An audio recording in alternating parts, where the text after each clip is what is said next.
Welcome to another edition of Islanders Insiders. We come to you from the locker room once again today, changing our focus on our Islanders Insiders show, as today we're going to talk Islanders baseball and softball with head coaches Scott Malone and Stephanie Hughes. We'll also check in with our Islanders strength and conditioning program. That's all coming up today. We'll start things off, though, here in the locker room with the head coach of Islander baseball, Scott Malone. How you doing, Stephen? Great to be sitting in. Glad to have you. Coach Scott Malone in his 6th year as head coach of the Islanders, coming off back-to-back tourney appearances in the Southland Conference, looking for another big opportunity this year. Now, coming into this season, 2013, what was your early assessment of the team that you had, that you were putting out on the field? You know, what were their strengths and weaknesses? You know, I think, obviously, like you said, you try and figure out your strengths and you try and, put that at the forefront and go with it. And probably our top 5 spots in our batting order. We felt like that's where the most talent on the club was. A lot of senior leadership, 3, 4, 5 spots. Every game this year we've had a senior in the 3, 4, 5, which I feel great about. Guys that have been there before, they're not going to get, tied in a big spot. They're going to be able to relax, play, and get us where we want to go. And that's probably been the biggest strength. A couple of seniors in our starting rotation, is probably the other side of it, our starting rotation on the mound and our first 5 spots in the offense.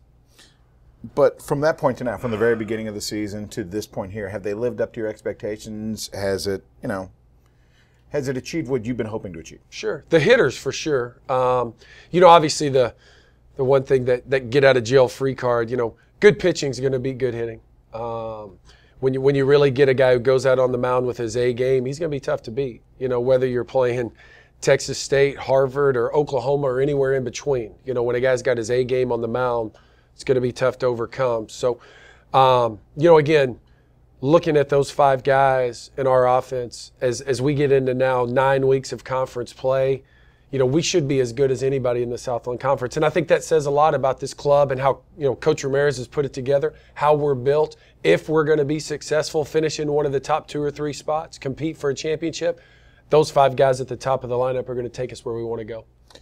Now that we're kind of moving off of the non-conference schedule more towards the conference schedule, has there been a defining moment for this team this year, or like possibly your biggest surprise? Sure. The home sweep over Dallas Baptist. I think if you look back over the 5 weeks, kind of what's been the top of the mountain for us so far, a home sweep over those guys, talented club, which I think I saw in the mid-major poll, they've moved into the top 20. So they're winning plenty of games, even though we got them 3 times. And I think the way that series finished, in just a back and forth, slug it out game. We're down 10-9 in the bottom of the 9th, and our 9-hole hitter, Kyle Danford, hits a huge home run, out of the park, walk-off home run. Everybody's going crazy. And, just the momentum that gave us. And especially as much as I toot the horn of those big 5 hitters, to have one of the guys outside the Power 5 get that big hit, win a game for us, I think that was huge. And I think that's probably been, of the first 5 weeks, probably the biggest high point that we'll be able to look back on in conference play, know that we lined it up for 3 straight days and really put together pitching, defense, and hitting. Now we know we can do that over the course of a 3-game series. Since the beginning of the season to this point, what has been the areas you really had to put the most improvement into, the most hard work for you and your staff? Probably our pitchers have probably grown more than anybody. Trevor Foss has turned into, not just a good arm anymore, not just what a talented kid, he's turned into an ace. Opening week, to have Trevor Foss named the National Pitcher of the Week, it's huge for Trevor. It's huge for our program, our pitching staff. Everybody's kind of fed off that. Trevor Belichick has gone from being this talented sophomore who's kind of been on the outside looking in to now the number 2 starter. And to see those guys grow into those roles, and probably lastly, Jacob Doris, Matt Danton, Franco Pace, Seth Horton, those have kind of been the big 4 on the back, and those guys have been really good. Everybody's going to let one get away from them in the bullpen here or there. We haven't had that happen yet. The mixture, the combination of those 4 guys has been outstanding on the back, and I think that's going to carry us into conference play and get us where we want to go.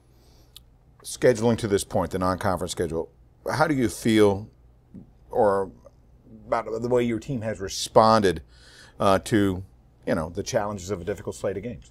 For sure. I think My biggest person who keeps an eye on our schedule is probably my wife. Hey, a lot of big boys. Every time we're playing one of the big boys, she's reminding me. But the talent that we've gone up against, Clayburgh Bank Classic, New Mexico, Oklahoma, Iowa, and then we talked about Dallas Baptist, Texas State. I mean, it's been one big boy after another, and hopefully that's prepared us for the Southland. But the thing about the Southland, and most people already know this or they're learning, Southland Conference is loaded with big boys. Sam Houston's turning into one of the best teams in the state of Texas. Oral Roberts is year in, year out playing in regionals, and now everybody's talking about Central Arkansas. They've moved into the top 20 in the rankings, with a series win at Mississippi State, a series win at Southern Miss.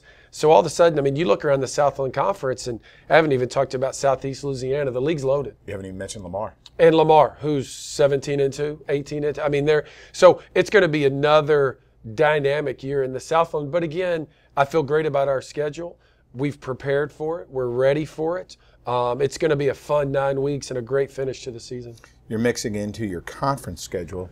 With the University of Texas heading back to Austin, but following that quickly, something very, very unique, as the Islanders will have an opportunity to play in an exhibition game against the AA franchise of the Houston Astros. I'm talking about the Corpus Christi Hooks here at Whataburger Field.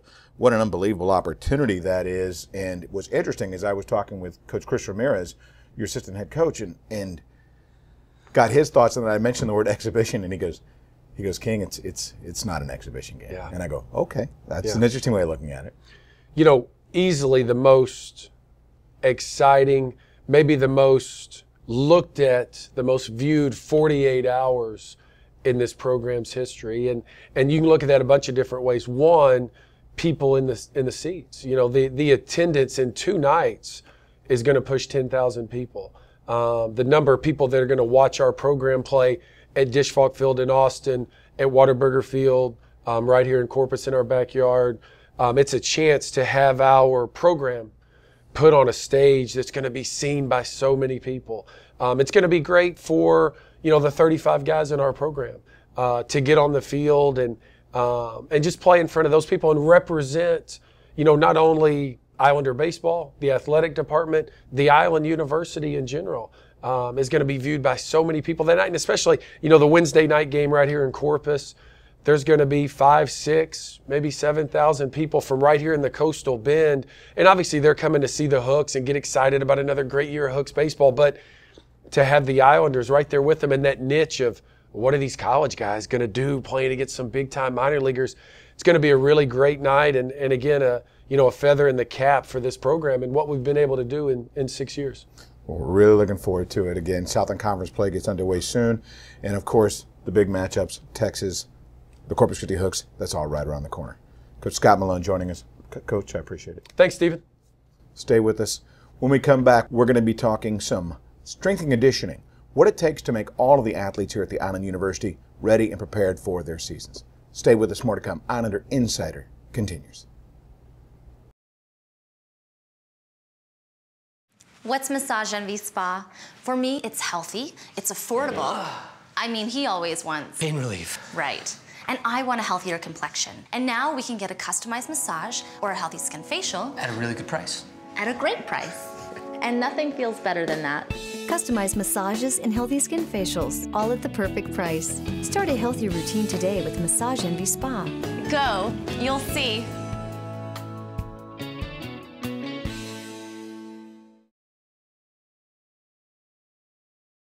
Welcome back to Islanders Insider. At this time, let's check in with our Islanders Strength and Conditioning Program. Orlando Narvaez has a story. Led by Lee Rowland, Richie Burnett, and Justin Turner, the Islanders Strength and Conditioning Program is what gets Islanders athletes game ready. It's the thing that keeps our kids healthy. It helps the training staff with some of the rehab and corrections that they're trying to make biomechanically. It's important to keep our ability to stay athletic and strong and jump well throughout the course of a long year. recover after long road trips, the whole thing. So, you know, people don't realize it's a 12-month deal, and these players are doing it regardless of whether they're in season or out of season, or the coaches are in contact with them. But without it, we'd be in bad shape. Even though strength and conditioning is largely individual, the coaches make sure to focus on the team aspects as well. We do a lot of fun stuff in the summer with our basketball groups. We take them out to the beach. At one point we brought the Marines on board from the recruiting depot here, and they were more than happy to help us contribute to instilling some teamwork in them. We did a lot of fun stuff and getting them to be put in a situation where teamwork is essential. You know, when a lot of times in the weight room, you can get your work in without having to worry about somebody else, and you can still get better. But we like to put them in situations where that's not the case. You have to rely on your partner to get the job done, or else the whole team will suffer. So those type of concepts we apply at that time, keep their mind in check and make sure that they're working as a team, because roughly every sport on this campus involves teamwork, and that's what wins championships. When your teammates are standing around you, yelling at you, clapping for you, and cheering, that's really encouraging and really motivating. And I like to do it myself too, because I like when I get cheered for, and so I just do it myself, and it really bonds us, I think. The ultimate reward for both the athletes and coaches occurs throughout the season when their progress is truly on display. When we do our weight workouts, they're on our hard days on practice, and so I'm usually tired when I don't want to go there, but then afterwards I'm like, man, I lifted that weight, I got it done, I feel accomplished. And then I run my races and I'm like, yes, this practice, I went to weights, this is what got me my time, and so I'm really proud of myself afterwards. When you sit down with your athlete, go over the goals that you need to accomplish, and you lay out that plan, and they buy into it week in and week out, train day in and day out, and work hard. There is nothing better than seeing them, fulfill their goals, individually and in a team setting too. Working with the coaches, that team, bringing them through that training plan, through 20 to 30 weeks of training, and at the end, winning that conference ring. It's a great feeling. One that I hope to help some of these teams with. For Islander Insider, I'm Orlando Narvaez. We'll be right back. Welcome back to Islanders Insider. As we come to you from the locker room today, we're going to talk some Islanders softball with the head coach, Coach Stephanie Hughes. Coach, appreciate you being here. Thank you. Coach Hughes in her second season with Texas A&M University Corpus Christi. The team that you have this year, I guess the best way to define them is young. Plain and simple, young, and truthfully, you're making the most that you can with a little bit of an inexperienced squad. Yeah, we're very young and very inexperienced. There's been quite a few times I've looked out on the field and seen one upperclassman, and that puts some things in perspective. But they're working hard every day to get better as much as they can. A lot of youth, especially in some of the key positions you're talking about in particular. Pitching. Let's just talk what's inside the circle there. Constance Brandenburg, who's, I guess you're number one this year in the circle. Truthfully, she was deeper in the lineup last year, so she's been thrust into a position of a lot of responsibility this year, and it's kind of wild considering she's your most experienced pitcher. Right, and she's, I think it was a couple weeks ago, already surpassed her career total of innings, and she's a junior. So, to rely on her to come out and not have that experience is something that, we've had to do, but she's done a great job. And gotten better and been able to, use those innings that she's had in the past and grow on that. And that's ultimately all you can expect from them to do is just take this opportunity and try and grow from them, because truthfully, in seasons past, a lot of time in the bullpen, and there's only really so much growth that you're going to see from that. There's technical growth, but until you're actually game ready, game action. Right, and seeing those live hitters is what's, is what a bullpen can't give you. They've all done a great job in the bullpen and working towards, getting that experience out on the field. But once you see that live hitter in the batter's box, it's a whole different story. You've got to take it there. Considering how much youth is out there, considering how many new faces we have out there on the diamond this year, has someone or anything in particular, or anyone in particular, kind of grabbed your attention, something you did not expect? Michaela Cochran has really come on as a bright spot. She caught mainly for us last year. She's moved to center field this year in our leadoff position. She's kind of taken over where Hannah Schwartz left off. She's different than what Hannah is. Hannah was more of a short game. With Michaela, she can do the short game, but she can also hit, and that's where she surprised a lot of people. She'll use the slap or the bunt to get on early in the game, and they're playing up defensively, and then she'll swing away. She's got 2 home runs on the season, and that's been, hitting well over 300, and that's something that's been a really good surprise for us this year. To have an athlete step in that has that diversity to keep a defense off balance, someone that's anticipating the slap, you see the corners move in. Right. Do you, in certain circumstances, will you lead her off swinging? Yes. Just all of a sudden put a team off balance? Right. And that's something that because of her age and her youth and her inexperience, sometimes she gets in a rut where all she wants to do is slap. And there's times where I kind of point at her and say, hey, look at those corners, they're in your face. And then for her to swing away, she gets people with a real surprised look on their faces when she swings and they're that close to her. So that's something that she's done a great job this year. We talk about the youth, but at the same time, there is a couple players out there in particular that do provide you some leadership, that have to be that extension of the coaching staff. Let's talk a little bit about them. Our lone senior, Megan McKinney, she's more of a leader on the field. Doesn't say a whole lot, not a vocal person as far as that, but she leads by her play. And then junior Valerie Perez has been pretty much the vocal leader. She says something and they all tend to follow it, and that's something that as a coach you wish for. And that's something that, in that position I didn't expect from her, but she's done a great job. She's a mature presence on the field, and that's what we need. Well, we talk about the youth and the inexperience, but Coach, you didn't make it easy on them. You scheduled pretty challenging schedule this year. Now, the Southland's tough enough, but your non-conference schedule is loaded. Tourney teams, ranked teams, kind of walk us through that. Well, we're not going to get better by playing teams that are lesser than us. And I've always had that philosophy of playing a hard non-conference schedule to get us prepared for our Southland Conference schedule. And I think it has, it's helped us out. And seeing Texas and seeing Baylor and Purdue, those guys are going to help us get prepared for playing the Southland Conference schedule. It's already helped us in a way, I feel, with the conference series we've had, playing some of the top teams in our conference and doing a great job with them. And so seeing the quality of pitching that we saw early, the quality of hitting that we saw early has really helped our team get better as a whole. To this point in the season, as we're getting prepared for Southland Conference play, to really get into the meat of Southland Conference play, what has been the highlight for you so far? I think the team staying together. That's the biggest thing. I think we've had a tough year so far, but the team chemistry, the team camaraderie, it hasn't wavered, and that's something that I'm really proud of with this group. Is they kind of see and they understand that they're going to have to continue to work, and if we get the ball bounce that one way for us, or that one hit fall for us, then that could start something that could trickle all the way through the rest of the season.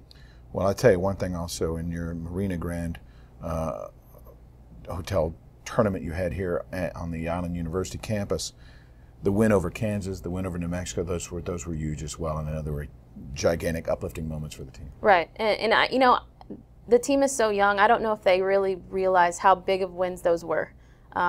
Kansas in the Big 12, they're going to be a force in the Big 12 this year. New Mexico has, I think they hit over 100 home runs last year as an NCAA tournament team. So the youth and inexperience sometimes is a bad thing, but in those cases it was a good thing. I don't think they've realized how big of a win those two were. So, and especially to get them at home. Let me ask you this: what would you say is your ultimate focus or ultimate goal for this year's Islanders? To continue to grow the program the way that we want to grow it. We've really focused in recruiting and also with the team that we have now on building a family atmosphere, building an understanding of where we're right here, but we want to get up here. We want to get back to what that 2011 team did, and they understand that, and they know that we're going to take a couple bumps to get to the point where we really want to be. And to get where we really want to be, we're going to have to go through a tough Southland lineup. Who are the teams to beat? Sam Houston, preseason #1. McNeese State right now is at the top of our league. And after that, with the teams that have left our conference, it's kind of anybody's game. Sam Houston's lost a couple games already in the conference, and so what we're seeing early is it's anybody's. We're a little bit at the bottom right now, but in 1 week we could be 2 games out of first place. So it's kind of a who knows year right now. Anybody can beat anybody, and that's the way we've got to look at it. Absolutely. Stephanie Hughes, head coach of Islanders softball, joining us here in the locker room. Coach, I appreciate it. Thank you very much. Stay with us when we come back. We'll bring you up to speed on what's next for Islanders athletics. Stay with us. More to come. Islanders Insider continues. What's Massage Envy Spa? For me, it's healthy, it's affordable. I mean, he always wants pain relief. Right. And I want a healthier complexion. And now we can get a customized massage or a healthy skin facial. At a really good price. At a great price. And nothing feels better than that. Customized massages and healthy skin facials, all at the perfect price. Start a healthier routine today with Massage Envy Spa. Go, you'll see.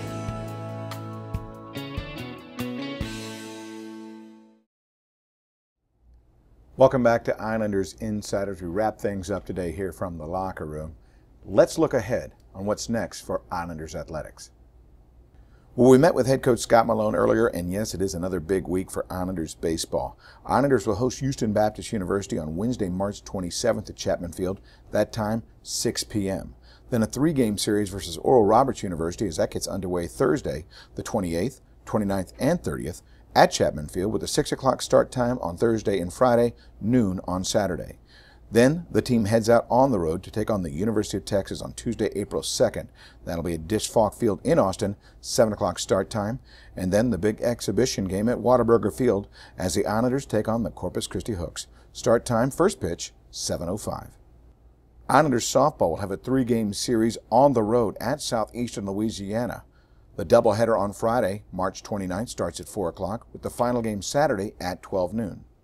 Women's tennis will also head out to Southeastern Louisiana on Friday, March 29th. That start time, 5 p.m.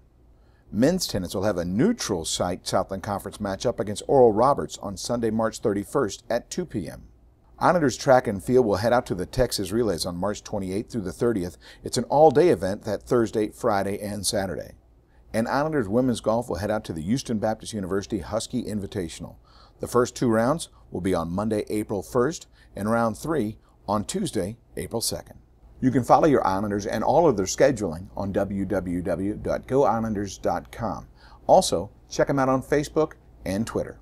We want to thank again Scott Malone, head coach of Islanders baseball, and Stephanie Hughes, head coach of Islanders softball, for joining us here in the locker room today. And they'll be joining us throughout the spring, so keep in touch with these 2 programs right here on Islanders Insider. I want to thank you for tuning in. From the locker room, I'm Stephen King. This has been Islanders Insider.